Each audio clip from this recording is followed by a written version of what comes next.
480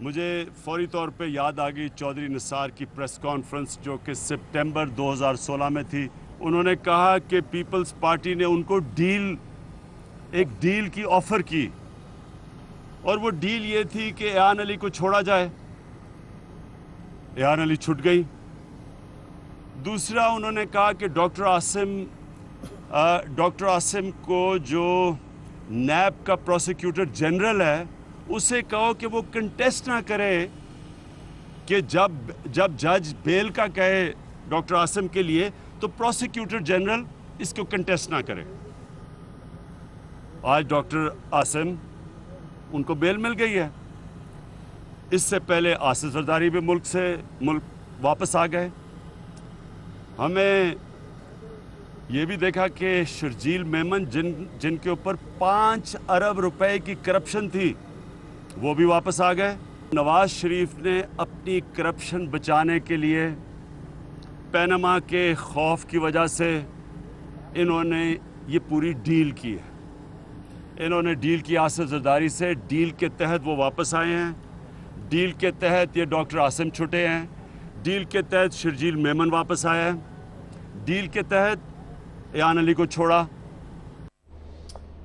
عمران خان صاحب نے ہر رہائی ہر ضمانت کو ایک ڈیل قرار دیا ہے مسلم لیگ نون اور پاکستان پیپلز پارٹی کے مابین. لیکن شیٹی صاحب میں آپ کو یاد کراتا چلوں جناب چودھری نثار علی خان صاحب نے وہ کیا بات کی تھی جس کا ریفرنس آج جناب عمران خان دے رہے تھے. ایک کلپ دیکھیے. ایک بہت ذمہ آدمی آئے آج سے تقریباً 1.5-2 مہینے پہلے اور انہوں نے کہا کہ پیپلز پارٹی اور آپ میں صلح ہو سکتی ہے. وہ کس کے پاس آئے میں فی الحال نہیں کروں مگر سینئر لوگوں کے پاس آئے اور وہ کبھی اس سے اختلاف نہیں کریں گے. آپ کچھ سی بی ایمز تو سی بی ایمز کیا انہوں نے کہا جی ایک تو ایان علی کا کیس واپس لیں اور دوسرا ڈاکٹر عاصم کی ضمانت ہونے دیں. اس میں بیٹھا تھا. میں نے کہا یار خدا کے لیے مجھے بتاؤ ہمیں کچھ بتا دیں. مجھے تو کچھ تھوڑا بہت پتہ ہے مگر یہ ہم حکومت کو بتا دیں کہ آپ کا ایان علی سے تعلق کیا ہے.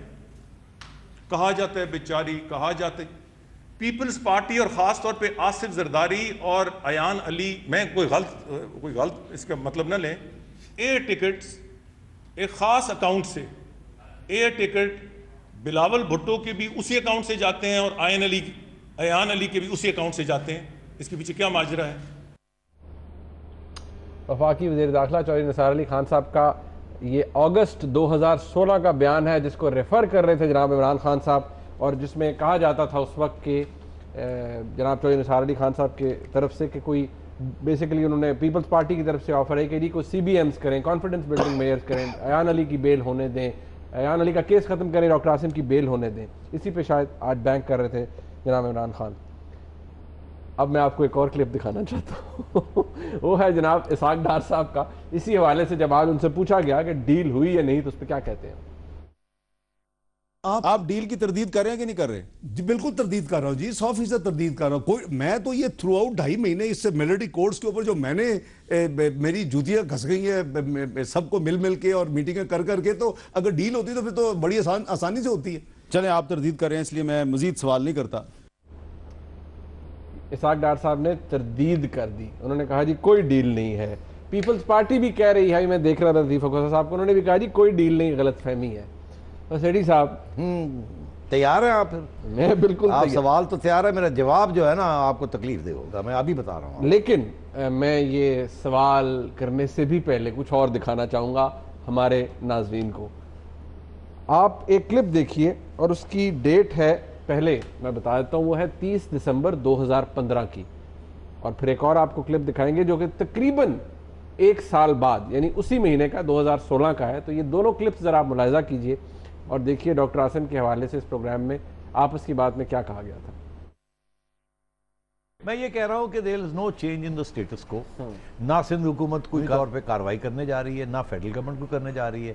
آپریشن کنٹینیو کرے گا. میں پہلے کہا تھا اب ڈاکٹر عاصم جیسے لوگوں کو گرفتار نہیں کیا جائے گا. نمبر 1. نمبر 2 ڈاکٹر عاصم بھی باہر آ جائے گا. اب ڈاکٹر عاصم بھی چھوٹنے والے ہیں. میرا خیال ہے ان کو بھی بیل مل جائے گی، بیل مل جائے گی، because at the end of the day جب آپ کچھ پروو نہیں کر پاتے ہیں اور عدالتوں میں ڈیو پروسیس کی بات آتی ہے تو وہ 3-6 مہینے کی بات ہوتی ہے، 6 مہینے سے اوپر نہیں آپ کھینچ سکتے.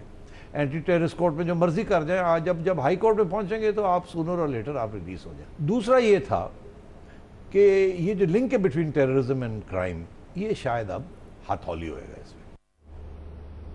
سو یہ دونوں کلپس آپ نے دیکھے، 2015 کا بھی 2016 کا بھی. سیٹھی صاحب بڑے بھاری دل کے ساتھ مجھے یہ کہنا پڑ رہا ہے کہ ٹھیک تجزیہ تھا آپ کا اور آپ نے ٹھیک پریڈکٹ کیا تھا. اب میں تیار ہوں. میرا سوال یہ ہے کہ ڈینائل تو آ گیا ہے، اب ذرا آپس کی بات کر لیتے ہیں نا. کوئی ڈیل شیل ہوئی ہوگی؟ مطلب میاں صاحب کو کہا گیا ہوگا کہ بس چھڈو جی، ہاتھ ہلا رکھو، جان دو. مطلب زرداری صاحب تپے ہوئے ہیں، حکومت پر فائرنگ کر رہے ہیں لفظی، تو کچھ ہو سکتا ہے ڈیل شیل؟ میں اس کو کاؤنٹر سوال پوچھتا ہوں. لو جی، میرے سے نہ پوچھیں نا. آپ کو بھی، عمران خان صاحب کو بھی. اچھا، اگر ڈیل ہوئی تو یہ تو نظر آ رہا ہے کہ پیپلز پارٹی کو کیا فائدہ ہوگا، نواز شریف صاحب کو کیا فائدہ ہوگا، ذرا بتا دیجئے. سوچئے نا. ہاں، میاں صاحب کو کیا فائدہ ہو سکتا ہے؟ عمران خان نے کچھ نہیں کہا، نہیں، انہوں نے کہا جی کہ ان کو ڈیل ہو گئی ہے، یہ تو نظر آ رہا ہے کہ ایان علی کو جو ان کو ایگزٹ کنٹرول سے ہٹا دیا گیا، وہ چلی گئی and so on and so forth. وہ بھی کورٹ کے کہنے پہ ہٹایا گیا، 2-3 دفعہ تو ڈالا گیا نا. یہ بھی کورٹ کے کہنے پہ، وہ بھی کورٹ کے کہنے پہ ایٹسیٹرا. تو اگر ڈیل ہوئی ہے تو نواز شریف کو کیا فائدہ ہوگا؟ اب صرف یہ بات کہ زرداری صاحب اس طرح مخالفت نہ کریں نواز شریف صاحب کی، یہ تو کوئی گین نہ ہو. یہ تو کوئی نہیں، مخالفت تو ابھی بھی کر رہے ہیں. آج کے بیان ان کے پڑھ لیجئے. مخالفت تو وہ کر رہے ہیں، الیکشن لڑنی ہے. مخالفت نہیں کریں گے تو کیا کریں گے؟ حمایت میں تو نہیں ووٹ ڈلوائیں گے. تو پھر سوچنے والی بات ہے کہ ڈیل ہوئی یا نہیں ہوئی. اور اگر میں آپ سے کہوں ڈیل ہوئی ہے، ہیڈ صاحب یہ بم پھوڑیں گے. ہاں، میں آپ کو وعدہ کیا تھا کہ آپ سوال ٹیڑھا پوچھیں گے تو پھر جواب آپ کو اندر کی بات ملے. میرا تو خیال تھا آپ کہیں گے نہیں کوئی ڈیل نہیں، آگے چلے. ہاں، تو اور آپ نے تو الٹا کر دیا. ڈیل ہوئی ہے. اچھا، اس ڈیل کے اندر تیاری ہے، نہیں ہمت ہے سننے کی بات. اچھا چلے، ڈیل ہوئی ہے، پر اس ڈیل کے اندر اب آپ نے کیونکہ سوال خود کیا تو میں آپ سے ہی وہ کر دیتا ہوں. کیا میاں نواز شریف صاحب کو کیا ملا؟ میاں نواز شریف صاحب کو کیا ملا؟ چلے میں اس کو تھوڑا سا ہٹ کے، کس کو کیا ملا؟ اوکے، کس کو کیا ملا؟ ٹھیک ہے، اتنا اگریڈ. پیپلز پارٹی کو تو کافی کچھ مل گیا نا، جیسے عمران خان صاحب نے کہا. جی. ایشو کیا تھا؟ پیپلز پارٹی کیا لے کے بیٹھی ہوئی تھی جو نواز شریف صاحب کو چاہیے تھا؟ پیناما کے اوپر تو شور ڈالتے رہی ہے پیپلز پارٹی نے. کیا نہیں کیا؟ عمران خان نے جتنا شور ڈالا پیناما کے اوپر، پیپلز پارٹی نے اس سے دگنا زور ڈالا ہے. اعتزاز احسن اور خورشید شاہ صاحب اور کیا کرتے رہے؟ ٹھیک ٹھاک تگڑا لڑتاڑا ہے انہوں نے. لڑتاڑا بلاول زرداری صاحب نے ڈالا. تو ظاہر ہے پیناما کا شاید اس کے ساتھ تعلق نہیں ہے. پیپلز پارٹی ابھی حال ہی میں مراد علی شاہ صاحب نے کیا کہا تھا، بھول گئے آپ؟ کچھ ریاست کے اداروں کی بات کی تھی. بالکل. کیا کہا تھا کہ اگر یہ نہ ہوا وہ نہ ہوا تو پیل سے پیک یور بیگز. اور ریاستی جو وفاقی ادارے ہیں ان کو سندھ سے ہم ان کا بوریا بستر گول کر دیں گے، جس کو چوہدری نثار علی خان صاحب نے کہا تھا. یہ بہت ہی غیر ذمہ دارانہ بیان ہے. اب آئیے، بڑی امپورٹنٹ بات ہے، میں آگے بڑھوں گا. اس بات یہ ہے کہ ایشو کیا تھا؟ ایشو تھا نا آرمی کا اور رینجرز کا اندر آنا اور قانون ایسے بنوانے جس کے ذریعے وہ وہاں کارروائی کر سکتے. اور کارروائی کے 2 پہلو تھے. ایک کارروائی کا پہلو اس سیکشن کے تحت، جس سیکشن کے تحت army in aid of civil power آئی ہے وہاں، اور اینٹی ٹیررسٹ کورٹس. اور دوسرا وہ کہ ملٹری کورٹس. 2 ایشوز تھے نا، ایک ملٹری کورٹس کا ایشو تھا اور ایک ایشو تھا 147 کا. نہیں، ایک ایشو تھا 147 کا اور ایک تھا پولیس پاس کا. پولیس پاس وہ کراچی کا. مگر ایک اور بھی ایشو تھا نا فیڈرل لیول، جو تھا ملٹری کورٹس کا، جہاں پیپلز پارٹی وہاں بھی اپوزیشن کر رہی تھی. عمران خان تو نہیں اتنا اپوز کر رہا تھا، پیپلز پارٹی اپوزیشن کر رہی تھی نا. اور 147 کے اوپر بھی پیپلز پارٹی کو تکلیف ہے نا. ہر تیسرے دن کہتے ہیں 3 مہینے سے زیادہ ایکسٹینشن نہیں دیں گے. ایک تلوار لے کے بیٹھے ہوئے نا، بیکاز اگر وہ وڈرا کر لیتے ہیں پاس تو army and rangers can't act in that province. Station ہو سکتے ہیں لیکن ان کے پاس وہ پولیس پاورز نہیں ہوں گی. اسٹیشن بھی they can't do any thing if they سے کہ جی نہیں ہم نہیں ظاہر میں نہیں ضرورت ہمیں. پھر چوہدری نثار کو پھر کچھ اور کرنا پڑے گا نا. 245 یا 149 149. تو یہ تھا پیپلز پارٹی کے پاس، یہ ہتھیار تھا، ایک پروونشل لیول پہ اور ایک فیڈرل لیول پہ. پروونشل لیول پہ 147 اینڈ فیڈرل لیول پہ ملٹری کورٹس. سو ملٹری کورٹس کے اوپر ملٹری ایگری کورٹس کرنے کے کے اوپر نواز شریف صاحب wanted to give the armed forces military courts. Imran Khan صاحب کو کوئی ایشو نہیں ہے، ایشو تھا پیپلز پارٹی کو، نہیں دے رہے تھے. ہاں انہوں نے شرائط بھی 9 لگا دی تھی، تو آپ دے دیے نا، 4 مان لی دے گئی. دیے نا. رضا ربانی صاحب اپنے ہاتھ دل پہ رکھ کے، پتھر لگا کے، آئس فریزر سے آئس نکال کے رکھتے ہیں، روتے ہیں ہائے دینا پڑ گیا. ایسے ہی ہے نا، کیوں دیا؟ کچھ ملا ہوگا نا ان ریٹرن. آگے آئیے، رینجرز وہاں بیٹھے ہوئے ہیں نا، کاروائی ہو رہی ہے نا اس قانون کے تحت، بالکل ہو رہی ہے نا. تو کیا ملا؟ کچھ ملا ہوگا نا. رینجرز کو تازہ کیا ملا ہے سیٹی صاحب؟ بھائی صاحب ملنا یہ ہے نا کہ رہنے کی اجازت ہے نا. ہاں نہیں تو بوری بسترا والی بات ہو جاتی نا. اوکے، اس کے ساتھ اگر بوری بسترا والی سٹیج آتی تو پرابلم پیپلز پارٹی کا اور ریاست کے اداروں کا پرابلم نہیں ہونا تھا. وہ تو آلریڈی چل رہا ہے.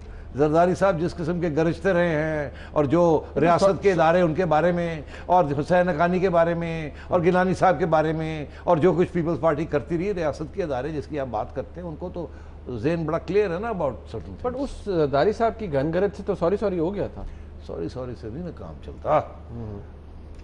تو بات یہ ہے کہ پریشر تھا نواز شریف صاحب کے اوپر، you are the prime minister, give us our military courts and give us one, allow and don't tell those guys not to play around with 147. ہم تو پنجاب میں بھی آنا چاہ رہے ہیں، یہ ایک نیشنل ڈیوٹی ہے جو ہم کر رہے ہیں ٹیررزم کے خلاف. سو ڈیل اگر کوئی ہوئی ہے تو نواز شریف نے آن بہاف آف دی ریاست کے ادارے ڈیل کی ہے.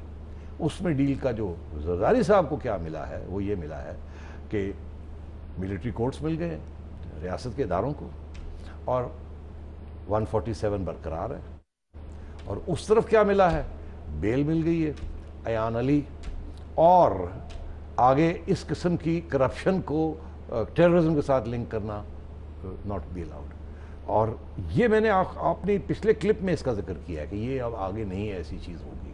بٹ سیٹی صاحب جب زرداری صاحب جس دن پاکستان تشریف لائے واپس اپنے 1 سالہ ایگزائل کے بعد کچھ عرصہ پہلے، اس دن انور مجید صاحب کے وہ دفاتر پر چھاپے چھوپے، تو ایک وہ انسٹیٹیوشنل میموری تو ہوتی ہے کوئی. ہاں، کچھ دکھاوے کے لیے بھی ہوتا ہے تاکہ آپ اور میں یہ ڈسکشن اس کی طرف نہ ہی جائیں تو بہتر ہے. عمران خان صحیح کہتے ہیں مگر کہ ڈیل ہوئی ہے، مگر ڈیل کہاں ہوئی ہے، کس نے کی ہے، کس کے بہاف پہ کی ہے، اور اس کے نتائج کیا ہیں. دیکھیے میں آپ کو ایک بات بتاؤں، اگر نواز شریف صاحب زرداری صاحب کی وجہ سے ایک ایسی سچویشن میں آ جاتے ہیں جہاں ریاست کے ادارے جس کی آپ بات کرتے ہیں ان کا کام نہیں ہوتا، تو وہ کیا کریں گے؟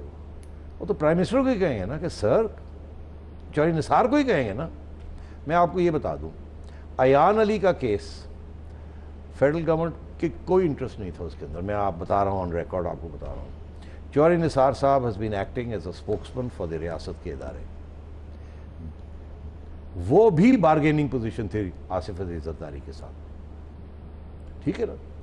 Similarly, on this question of 147 and on military courts, ریاست کے اداروں نے پرائم منسٹر اور چوہدری نثار کے ذریعے زرداری صاحب کو پیچھے دھکیلا ہے، اور جو ان کو چاہیے تھا وہ مل گیا اور کچھ دینا بھی پڑ گیا. اور شاید یہ ہے کہ ٹھیک ہے، ایان علی نے بھی کاٹ لیا، اس نے بھی کاٹ لیا، کیسز تو چلیں گے، دیکھا جائے گا. سیٹی صاحب ایان علی کا سے تو زرداری صاحب اپنے آپ کو ڈسٹنس کرتے ہیں، انہوں نے ریسنٹلی بھی کہا نہیں میرا کوئی تعلق نہیں. دوسری بات یہ، ریاست کے ادارے لیکن کہتے ہیں اور سمجھتے ہیں کہ ان کا 100% ان کی ملوث ہے اس کے اندر. دوسری بات، میں ابھی بریک پہ مجھے جانا پڑ رہا ہے، ڈاکٹر عاصم حسین کی جو حراست میں لیا گیا تھا اور پہلے 90 دن کی ڈیٹینشن رینجرز کے پاس تھی، تو اس پہ بھی بات ہو سکتی ہے بریک کے بعد کہ کیا واقعی پھر وہ ریاستی ادارے یا رینجرز کو واقعی لگا کہ ڈاکٹر عاصم حسین کے خلاف کچھ سامنے ثابت نہیں ہو سکا؟ ایسے نہیں ہے.